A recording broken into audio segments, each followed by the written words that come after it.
You got a few cameras going on there?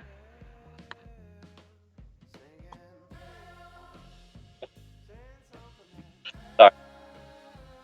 Awesome.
Sides on the internet.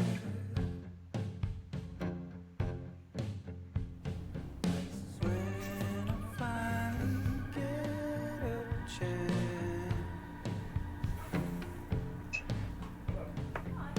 make the same mistakes.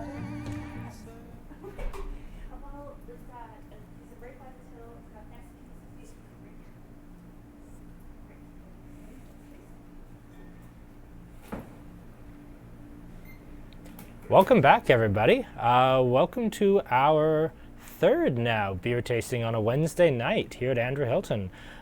We are going to be tasting some 88 Brewing Company beers this week. Now, we've been dealing with 88 since the early part of November. This was, I think, the latest addition to our kind of Kyle Drives to Calgary to Find Cool Beers program. We started out with Cabin at the very, very start of 2019, and we added Establishment a few weeks later.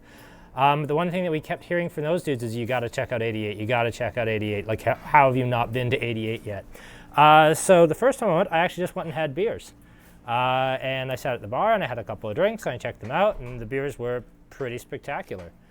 And once we had that going, I placed an order and everything else has been history. So we've had them in the store since early November.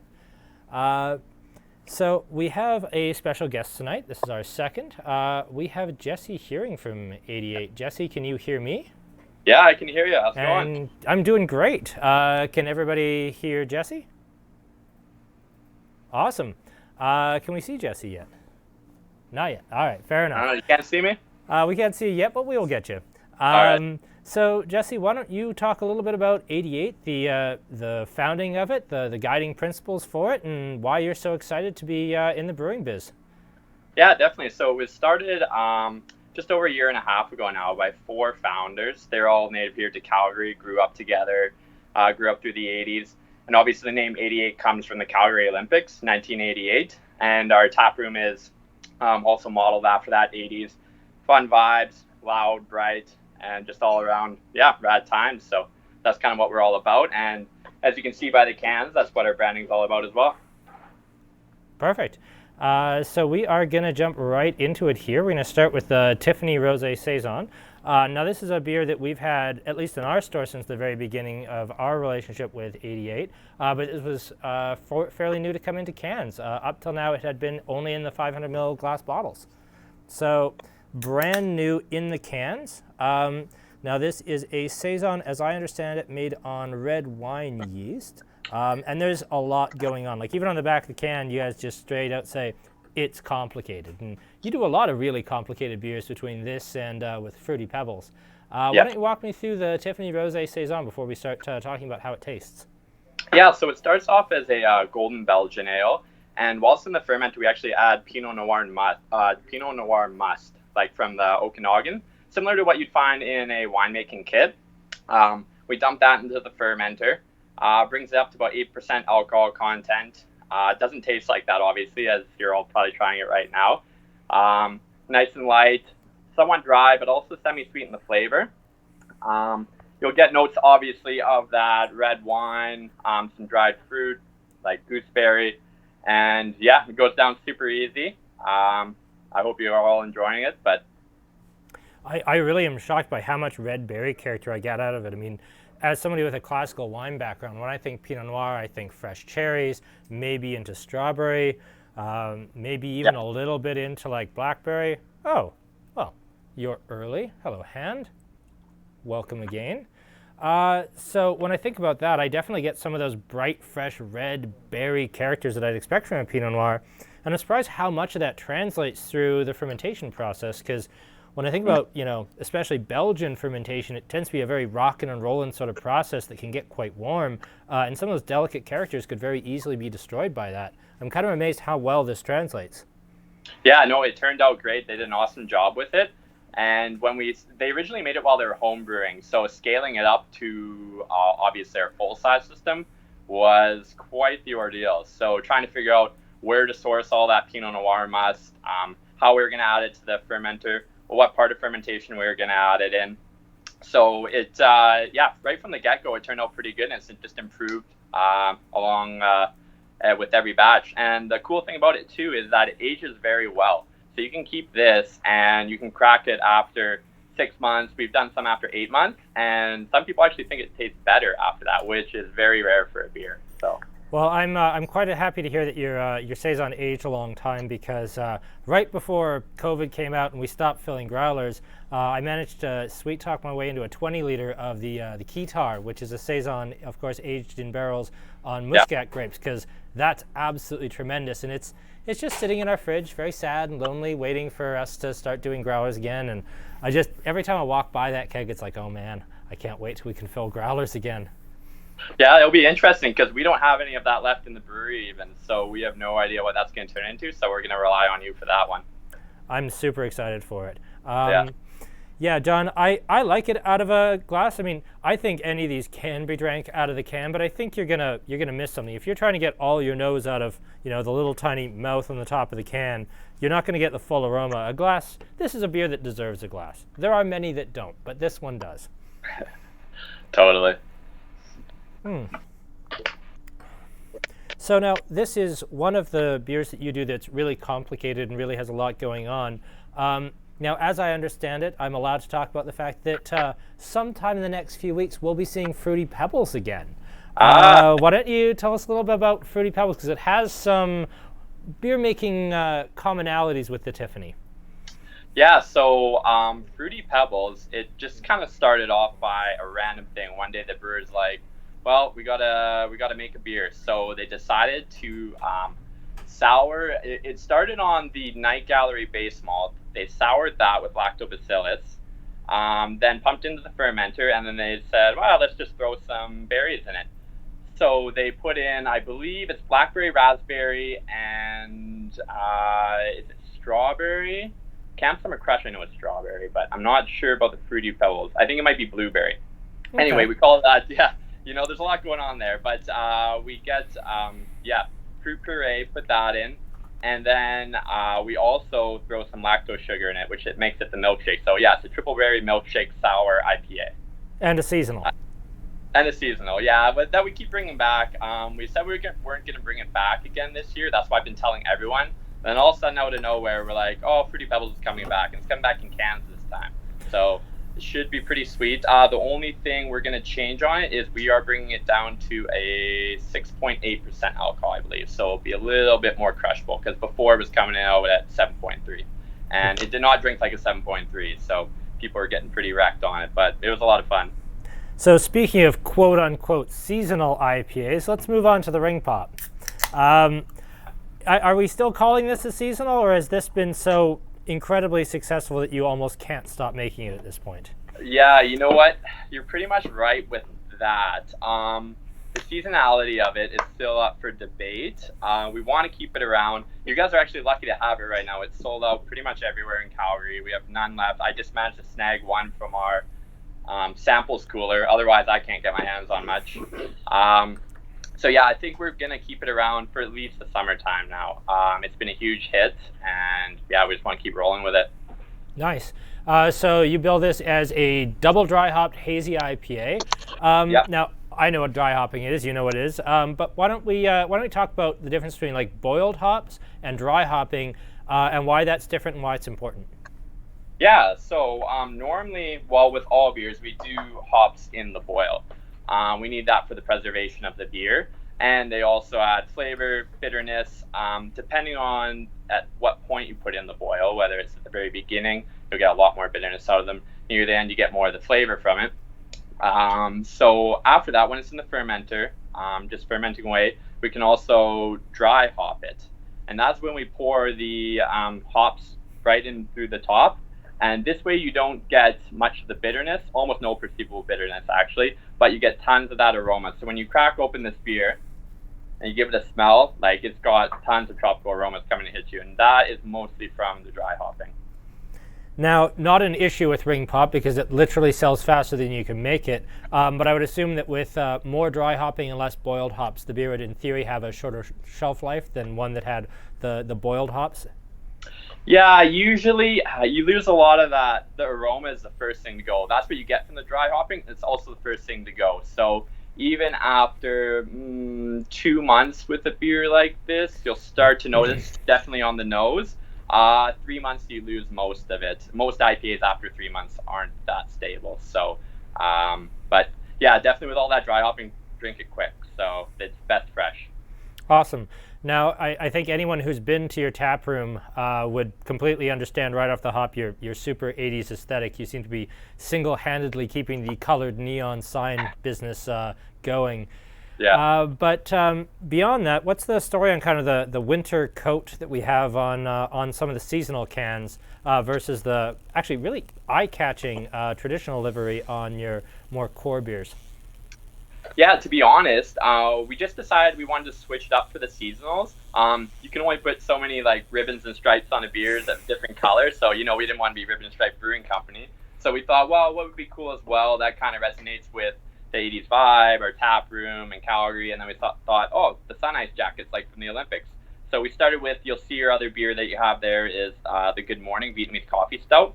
That started out with a different jacket. So we thought to keep going with our seasonals and do it with the ring pop as well. And I think it turned out pretty awesome. It pops pretty good. So that's kind of where we got that from. Are you selling like the branded Sun Ice jackets as merch in the brewery? Not yet. We get a lot of requests for that. Probably in the works. Obviously not right now, but we were kind of thinking about doing something like that. So in the future, you might see that. That's really cool. Yeah. So I will also mention that we still have 1 50-liter of Night Gallery because we actually brought down Night Gallery in full-size kegs for a bar down here. And of course that bar is not operating right now. So if you want a keg of Night Gallery for what I'd buy it for or about what Jesse would buy it for, we'll hook you up with that because we got 1 left and we sure as heck don't want it to go bad. So there's that out there. Craig, you were asking about growler delivery. I can't guarantee that what's going into the growler is safe and sanitary. I know some people are still filling growlers, and I don't judge them. But for my level of comfort, for my level of safety, I'm not willing to, and that's just my own choice. Legally, I could. The AGLC hasn't banned me from doing it, but my own level of comfort, I could be an asymptomatic carrier. I just straight don't know. So I'm not going to fill growlers. Anything else you'd want to comment on the ring pop before we move on to the wave pool? No, not really a whole lot. One thing you get from a tasting note of that, what I found was a lot of people get berry, and that is from the Barber Rouge hop that we use. And the first thing I noticed when I took a sip of it, especially the most recent batch, was like Swedish berries, like the candy is what I really taste. I'm not sure if I can pick that up. Yeah, that's yeah. pretty cool, actually. Yeah, that's just kind of a fun little tasting note that I noticed there the other week. Okay, so Wave Pool is next, and this is a beer I've really come full circle on. I think I was telling you the last time you were down and dropping off beer that when we first picked you guys up, like right off the hop, my absolute favorite was the Double Dare. We'll talk about that in a minute. Yep. But with Night Gallery and I guess Fruity Pebbles had come out at the same time. We were getting that in bottles. I was like, if Night Gallery exists, why would anybody buy Wave Pool? It's clearly the inferior beer. And then just over the last 6 months that we've sold your beer, Wave Pool has kind of quietly crept its way up to actually being my favorite 88 release, well, along with Hologram. We'll talk about Hologram later. I would love to have Hologram in this lineup because I think wheat beers are really grossly underrepresented, and you guys make an amazing one. Thank you. But I straight don't have enough Hologram to do this. So let's talk about Wave Pool and what a tropical IPA is, and maybe the difference between like the Double Dare as a traditional West Coast IPA and perhaps the current infatuation with East Coast or New England IPAs and New England Pales and some of the differences.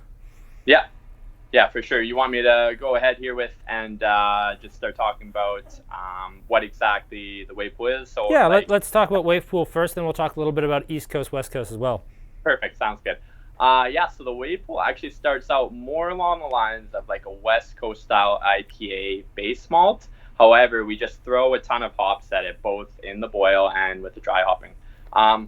You mentioned that over the last 6 months or so, you really come around to it and you like it a lot more now. We have changed up the hop profile quite a bit.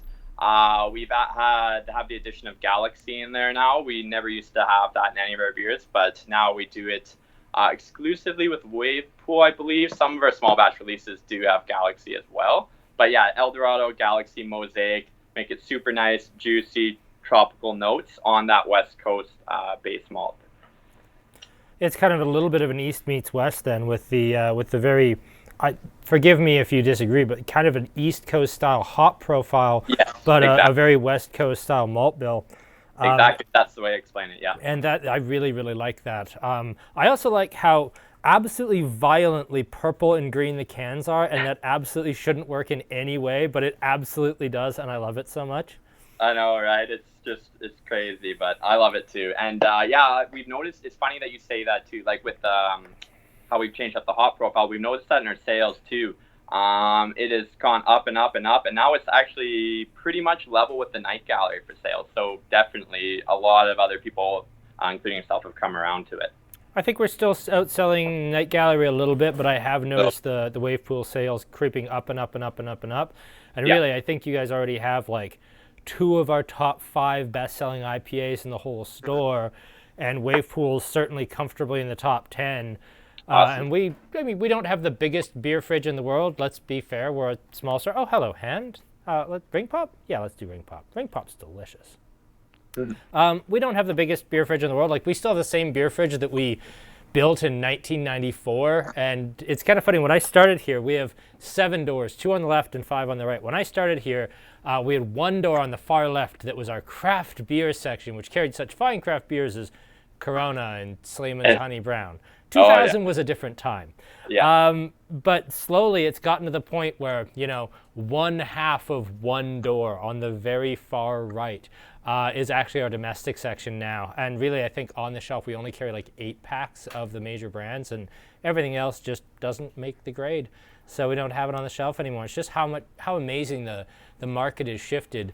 The other thing I really like about having a smaller fridge is we could carry everything. If I had a huge walk-in cooler, we've talked about having a walk-in cooler, but I like the fact that I have to be picky, and if something just doesn't cut the mustard, we'll replace it with something else. The other thing for me is I'm just the biggest, fussiest, most pedantic person about freshness with IPAs. So with a smaller fridge, I can kind of see every IPA we sell and be like, that's not selling well enough. That needs a sale tag just to go away so I can bring something else in. Because my biggest pet peeve is to walk into a store and buy an IPA off the shelf and take it home and be like, oh, wow, this was brewed 18 months ago. Great, I can't wait to pour this straight down the sink. Yeah, that's honestly always the first thing I do when I go to liquor store as well. Just look on the bottom of the can and check that date, because like you said with IPAs, that's huge. After 3 months, I probably wouldn't buy one, to be honest. So I think we may have that keg of Night Gallery sold. Awesome. So yeah, I think we'll wrap up the Wave Pool there.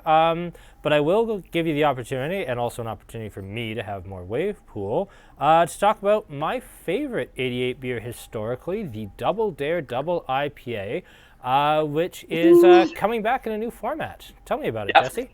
Yeah, sure is. It is coming back in the next 3 to 4 weeks or so. We'll see. Kind of the production's getting pushed around and whatnot, so don't hold your breath. But it will be in May. So yeah, it's coming back in 4-pack cans now. Same recipe, same double dare. It's an awesome beer, but now in can format, so you can crush it anywhere you want. And yeah, it's a lot of people have been asking around for it, obviously because we ran out of stock. That was about 2 months ago now in the bombers. Yeah. But yeah, now that everything has shifted to cans here drastically in the last month, yeah, we're canning everything, so we're able to just we'll probably start with a single batch of it and see how it sells, but I assume we'll sell out of it pretty quick, so we'll get you a few flats down there so all of you folks in Lethbridge can have some. I kind of love that West Coast IPAs are almost retro cool now. Now there are some breweries that say, oh well, this is the beer we were shooting for with our West Coast IPA. Were you guys shooting for a particular beer with your West Coast? Did this start out as a clone brew of something famous, or was this just absolute clean sheet from scratch? We're just gonna go for broke. So it's another one of the beers that the guys were homebrewing before we opened up. And to be honest, I believe, like you talking about a famous West Coast style, we all know about like Pliny the Elder. Sure. And the reason I bring that up is it actually reminds me of Pliny. I've been to Russian River 6-8 times over the years. I've had that incredible good fortune to go. I actually got to hang out with Vinny Chilurzo on Younger Day, which is one of the most bizarre beer stories, which I don't have very good beer luck. My friend Barry doesn't have incredible beer luck. When we get together, we have unbelievable beer luck. So yeah, I got to hang out with Vinny and his wife Nat on Younger Day, and they picked up our whole tap, and they would have let us take like growlers of Younger if we'd wanted, but we declined out of respect. But yeah, to me, Double Dare reminds me of Younger just a little bit. Yeah. Okay. Yeah. I've never actually got my hands on Younger yet, so I couldn't tell you, but to be honest, but just the Elder. And the Elder's it's a reference beer. Yeah. Yeah. Exactly. Yeah. So. But yeah, I think that's kind of what they were shooting for, more along the West Coast style, and then we just did it our own way, and it turned out awesome. So the brewers did an amazing job with it, and we love drinking it fresh on tap. Another beer that's obviously best enjoyed fresh is you can get it. So before we move on to the final beer here, we got some questions coming in. First one is, did you guys hang out at Night Gallery in the old days? Sorry, again, I'm actually not old enough. It wasn't even open, and I didn't grow up in Calgary. But the owners, they would have been hanging out at Night Gallery, definitely. Some of our staff too did. Yeah. Cool. Next up, we have how many liters in a batch? How big is your brewing system, and have you been massively buying new tanks like a madman as business kind of goes a bit insane? Oh, so funny question you asked that. We literally put the order in for quad fermenters today. So, oh, wow. Yeah, we're going to be increasing brewing capacity. I'll have to talk to Brendan how much that actually increases. It should be quite a bit. So, yeah, we've been going maximum capacity. Our brew system is a 17.6 hectoliter system or 15 barrel system if you want to go the imperial route. So it's 1,760 liters per batch. And so obviously we have, right now we have 2 single fermenters, which is our 17.6 hex. We can squeeze a little bit less than that in there. We have 2 doubles, and then we're getting 2 more quads. So, yeah. Beautiful. I am just going to take a break here and talk about what we have coming up next week. Next week we have another special guest. We have probably the first really, and again, I'm going to get in trouble for this, but I like getting in trouble for things. The first really brilliant Alberta brewery to launch after the laws opened up to allow smaller breweries was Blind Man Brewing out of Lacombe. And we have Shane Grondahl of Blind Man. He'll be joining us next week for 4 beers.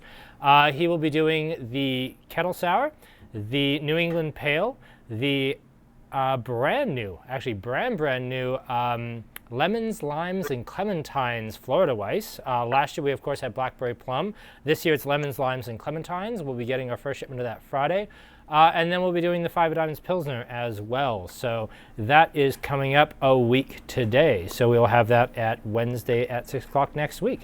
So for Blind Man beers, same price as always, same bat time, same bat channel, just new beers, and it'll be a lot of fun. So yeah, that's my shameless plug of the night because we're doing this again in a week. We have some things in the works for both the beer and wine channels. I actually just had a conversation, not setting anything in stone, not promising anything just yet, but a fascinating conversation with a gentleman from Argentina this morning who would like to be the winemaker guest of ours at our Argentine tasting coming up.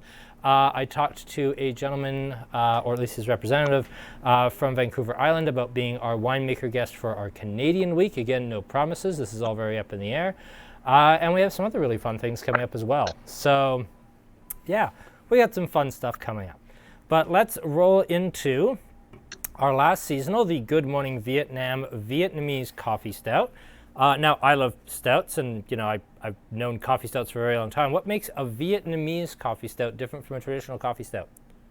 Yeah, so the reason why we call it, I actually don't have one with me here. We have literally none left in the brew. You guys are lucky you have some. Yeah, I pulled it all off the shelf. I think I have 3 4-packs left and 3 singles after this. The only reason we did this is, as we said when we were talking in the fridge, I don't have enough hologram. We already did do a tang. And I think this is literally everything. Oh, and we had nowhere near enough easy bake. So it was literally the beer we had enough of to do. Yeah.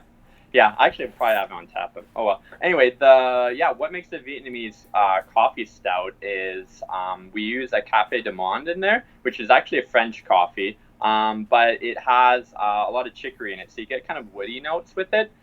We dump a bunch of that. They come in little orange cans like this. We literally had to go to the Asian supermarket here, and I bought a whole case of it, and then we just dumped that right in the fermenter, and it's obviously it's caffeinated beer, so anyone that has to go sleep early tonight, sorry about that, but it'll keep you up.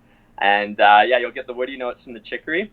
And what we did is, in the tap room, it originally started out as a small batch beer, and some people thought it was really weird. I thought it was pretty cool. I was bartending at the time. We would take anyone that's had a sweetened condensed, sorry, I just gave it away there. Anyone that's had a Vietnamese coffee knows that they put a layer of sweetened condensed milk on the bottom.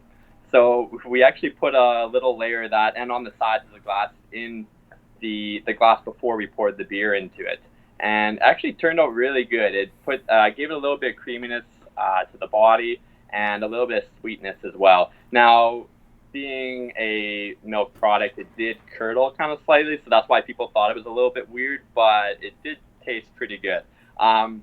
In the cans of beer, obviously, there is no lactose or anything there, so you don't have to worry about that. So what you're saying is I should take some condensed milk, put it in the bottom of my glass, and then pour this on top. Exactly. If you want it the way it is in the tap room, definitely, I would recommend. We use Eagle brand. And I know exactly which coffee you're talking about in the bright orange can. Yeah. It's probably the most common for doing Vietnamese coffees. Exactly. So now we've got a new seasonal coming out, and you did say we could talk about this because I'll be coming up and seeing you on Saturday. Yeah. We have a brand new spring seasonal from you guys. Do you want to give us a little bit of clue of what we're going to have? Yeah, so we actually don't have a sell sheet or anything. I just know that it is a pale ale. It is a charity beer. $5 from every 4-pack is going to United Way COVID relief. So if you're buying a 4-pack, that's all going to a good cause, all the proceeds of it. We had a lot of donations from the label company, our design studio. They all did everything for free. Vessel's canning it for free. So big shout out to those guys. We really appreciate that. And yeah, you should be able to get a couple flats of it. So if you see that down there, definitely pick up a few 4-packs of that, and it's all going to a good cause. I haven't tasted it yet. The pigtail is on the bright tank though, so I should definitely grab a glass after this. Jordan had it yesterday, and he said it was tasting awesome. So yeah. I gotta say, this Vietnamese coffee stout's tasting pretty awesome. I always like stouts when they have a little more time in can to kind of settle down. I don't like a lot of perceptible hop in my stouts, and when they come out of fermenter, sometimes they can be quite hoppy. This is just tasting spectacular. Yeah, that was that a January batch? Obviously with stouts, they're not like an IPA at all. They can sit in the can for a long time, so you might notice that one will be a little bit older. I think our last batch, it was like January or February. I'm not sure what you have there, but yeah, and like you said, it's nice too actually when it sits in the can and ages for a little while. Yeah, I've got 9th of January. Oh, hello, Hand. Yeah, stout for you. Yeah, so it's a charity beer. I've been telling people it's a cherry beer because apparently I'm not that good at listening to people. Cherry beer. That's all good, yeah. No, So yeah, yeah, it's a pale ale, so it's gonna be super approachable. Anyone should have no trouble drinking that. beautiful. We got some love coming in for you. How can a brewery nail both a double dry hop hazy IPA and a coffee stout? They're on opposite ends of the flavor palette. I expected a brewery to be great at one or the other, but not both. That's incredibly nice, Grant. Thank you very much. Oh, thanks. Appreciate that. Yeah, no, our brewers do an awesome job. We have one guy. He's actually an old friend of mine. I grew up with him back in Manitoba. He went and he brewed in Manitoba for a year, went to Germany, brewed there for 2 years. I actually visited him at his brewery there. He made some awesome beers there. And then now he came back, got the job here, and so he's got a ton of experience brewing, North American style beers, European style beers, and then that's Donovan, and then Carson is our other brewer. He went to Olds and he graduated obviously just before we opened up there, and yeah, they're both super meticulous and just awesome guys and do a lot of research about beer and are really passionate about it. So that combined with, if people haven't been to our brewery, we have a pilot batch system as well. It is a 5 hectoliter system. So you get about 10 kegs, let's say, off that, 8 to 10. So they can kind of really dial in a beer before they bring it up to our full-size system. So in the tap room, notice we always have a new beer coming out like every week or two. So we did, we got to do an iteration of it and do tap room only and get some feedback, and then we can play around with the recipe. We're lucky that we can do that because I know a lot of breweries, unfortunately, they just got to go straight for it with their full-size system. And, we've done a couple small batches and you're like, oh, yeah, we need to pull back a little bit on this or add a little bit more of that. So when it does come time to put it on the full-size system and can it, usually it comes out as a pretty great product. So, yeah. I got a really fun question coming in from Lance. Yep. What sort of music do you guys play in the brewery? What sort of tunes should people be pairing up with your beers? And do you guys have a Spotify playlist tied to the brewery at all?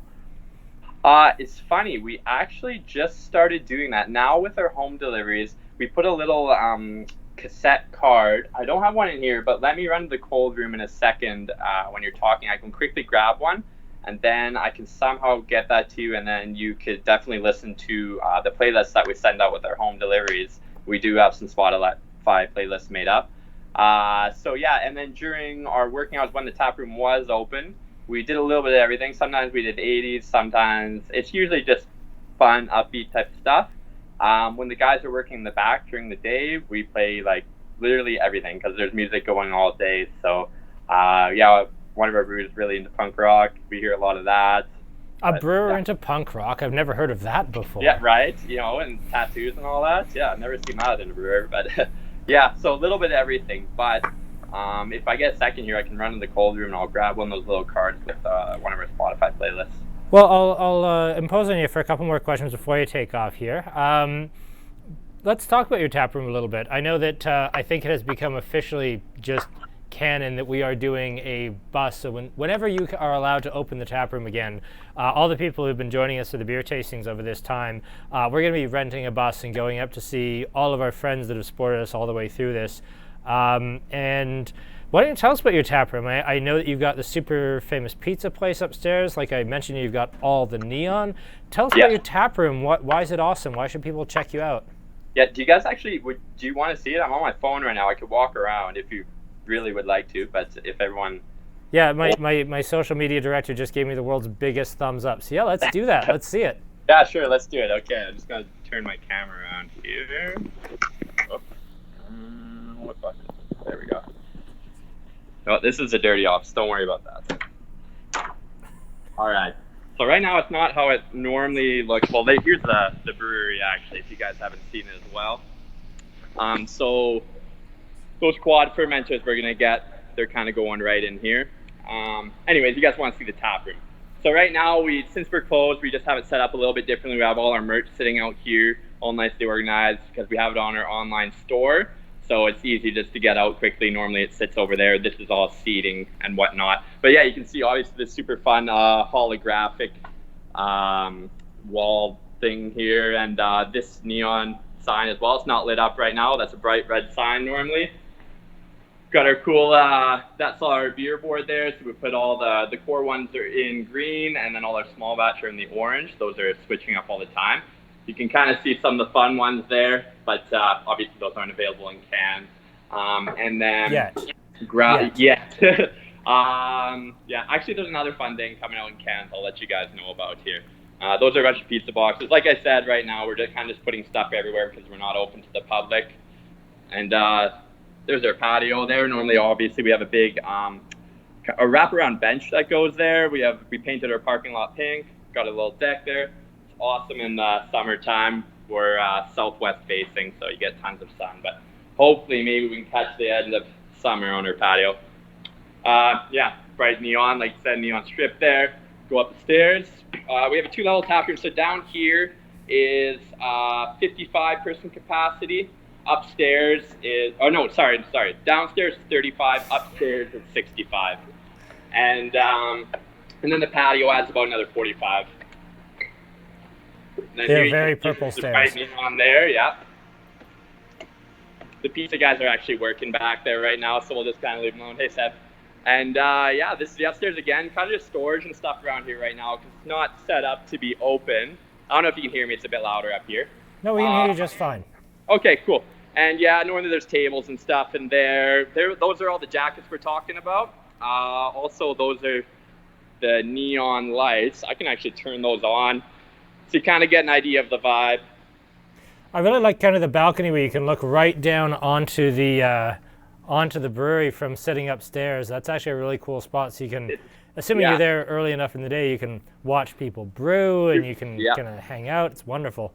Exactly, super cool. And we love that. We made a showcase brewery, right? So you can hang out here, have a beer, look down at Donovan Carson and taunt them while they're brewing, or all the packaging guys.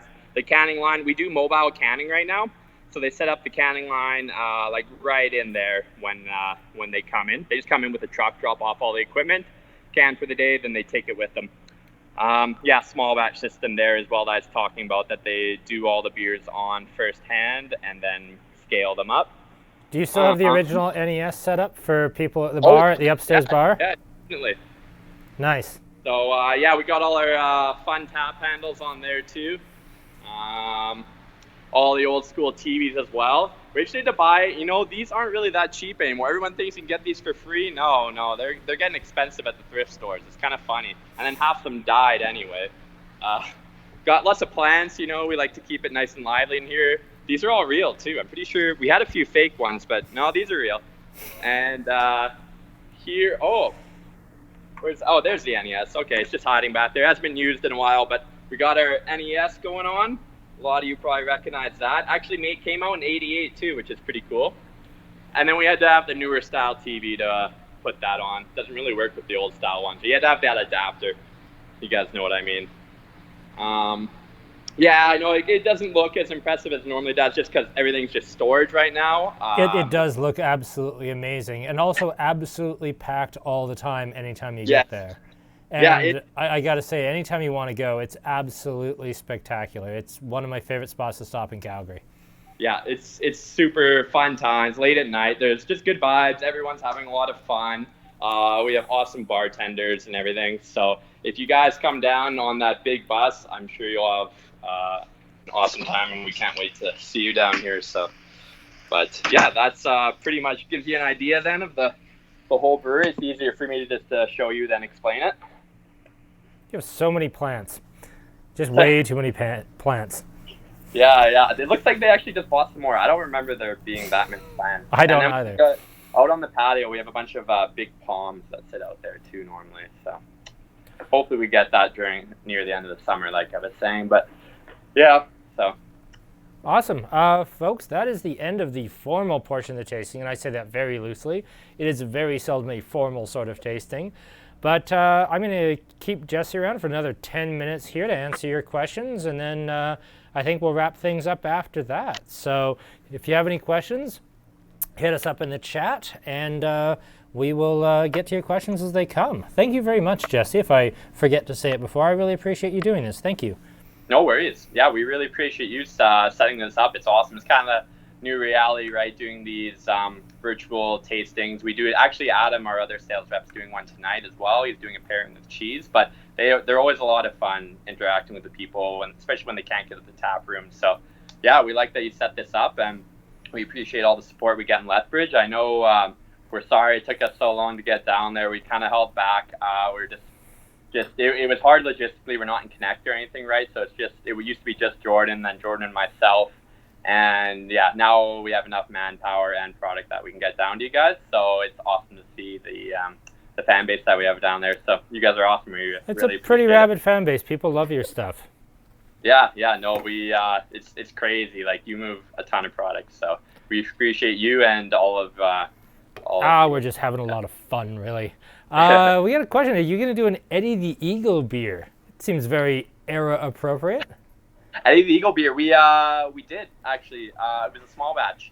Eddie the Eagle was, I can't remember. It should be on our website. We come out, like I said, like every week or two we had a small batch. So remembering every single one is tough. I just remember the name.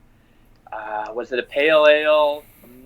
I'm not too sure, to be honest, but we did have one. So I don't know if they're ever going to come back with the names or if they just use them once and they're done. Apparently they have a huge spreadsheet of beer names, so you'll probably always just see funny 80s references and whatnot. But. Awesome. Yeah, I think we'll call it a tasting there, unless we have another couple of questions come in the next little bit. I won't take up any more time, Jesse. Thank you very, very much for doing this. Yeah, no worries. Like, any questions, ask away, guys. If you want to know anything else about the brewing side or the story behind it or any of our beers or... Well, I'm going to hand it over to you for a sec, Jesse, because I actually need the restroom. So I'm going to hand things over to you for a sec, and you can run the tasting. Yeah, sounds good. Like I mentioned when I was walking around there, we are coming out with one other thing in cans. That is our cider. So we normally like to have a gluten-free option in the tap room. Last year we did a cider as well, and it turned out awesome and went over really well. So we have a bunch of totes of cider fermenting and aging right now, and nothing to do with them. So they're going into cans. So you'll see some 88 cider coming out. I think we should have enough to get it down to Lethbridge, at least to Kyle. So when will we be canning that? It's going to be within the next month for canning, I believe. So keep an eye out for it. I have no idea what it's going to be called or what the label is going to look like. Other than that, I can't hear any of you guys, or I don't know any questions that are going on. So, I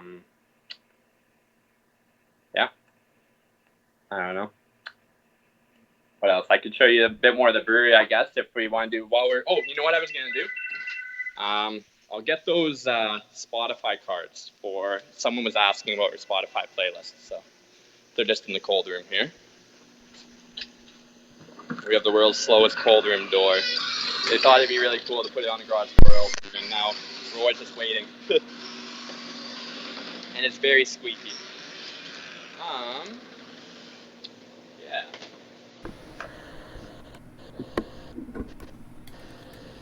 And if anyone wants to see, this is our cold room here. You can see how empty we are on beer. Normally all of this is filled with pallets of beer, all right here. And all we've got to do is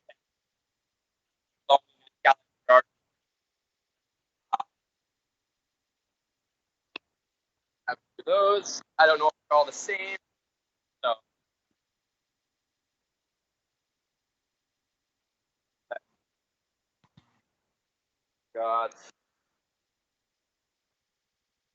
let me see if there's a name for the playlist. So we made. Okay, I think we're losing your audio there for a second, Jesse. Yeah. I apologize.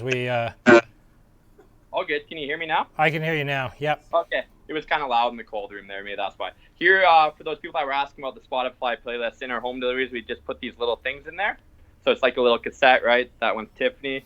And then this is it. I don't know how that works exactly. I can send you a picture or something, but I believe you can scan this barcode. Yeah, so someone would have to scan that. I can definitely send a picture of that to you, though, if your one customer was interested in that. But, yeah. Were there any more questions that came in? Yeah, I got one more. Where do you source your hops from? Where's your hops hookup? Oh, hops hookup. It depends. So our operations manager's on top of that. Normally, we have contracts for some of our hops. Most of them come from like the Yakima Valley. Obviously, if you're looking for the actual origin of them, that's where they grow all like Citra and Galaxy and all the famous ones. Yeah, for actual companies, I'm not too sure. I think there's something called like Hops Connect, or there's a bunch of different ones we use because it's interesting. There's crops from different years, and some people will be out of, like the 2019 crops, so we have to order from someone else. Like I said, we have a contract with Galaxy. They're a bit harder to get, so we're allotted a certain weight of hops per year with that contract. But yeah, as for the actual companies, I'm not 100% sure. Brendan, our operations manager, he's always on the phone and working with them. But, Tends to be the way with operations managers. They're always on the phone. Exactly, right? Yeah, he's got a lot on his plate. That's like today he's ordering tanks, tomorrow he's ordering hops, then the next day he's always doing stuff like that, and production planning. So it's a huge job, but yeah. Jeremy asked, do you still make an ESB, and why are they so hard to find in Alberta? And I'll handle the second part of that, because they're really difficult to sell. I love bitters. I think bitters are one of my favorite styles of beer in the world, and a great one is Spectacular. Can I sell them, even when I recommend them to every single person in the door? No, they're impossible to sell. That's why you don't see them. No, yeah. Interestingly enough, we did make an ESB on our small batch system, and it turned out amazingly to style. To be honest, like I had a pint of it. I'm like, yeah, I can understand why they don't sell like crazy. It is more of a unique European style, obviously. But it's we did it on small batch one time, and to sell it, we can't move enough volume to justify making one. So that's why you don't really see them on the shelves too much, to be honest. We have trouble keeping up with production with all our IPAs and Belgian beers, and that's why we like having that small batch, is so that people can come to the tap room and enjoy kind of cool styles like that you normally wouldn't see on the shelf. But that's the main reason you don't see them here in North America. I think that's fair and reasonable. We will do our best to source a really good locally made ESB if we can. I know Daryl over at Spectrum here in town makes a really ripping ESB. It's just going to be a question of, will he give me any, because I know he's going absolutely bananas and selling everything he can basically the day he sells it. So we're working on that.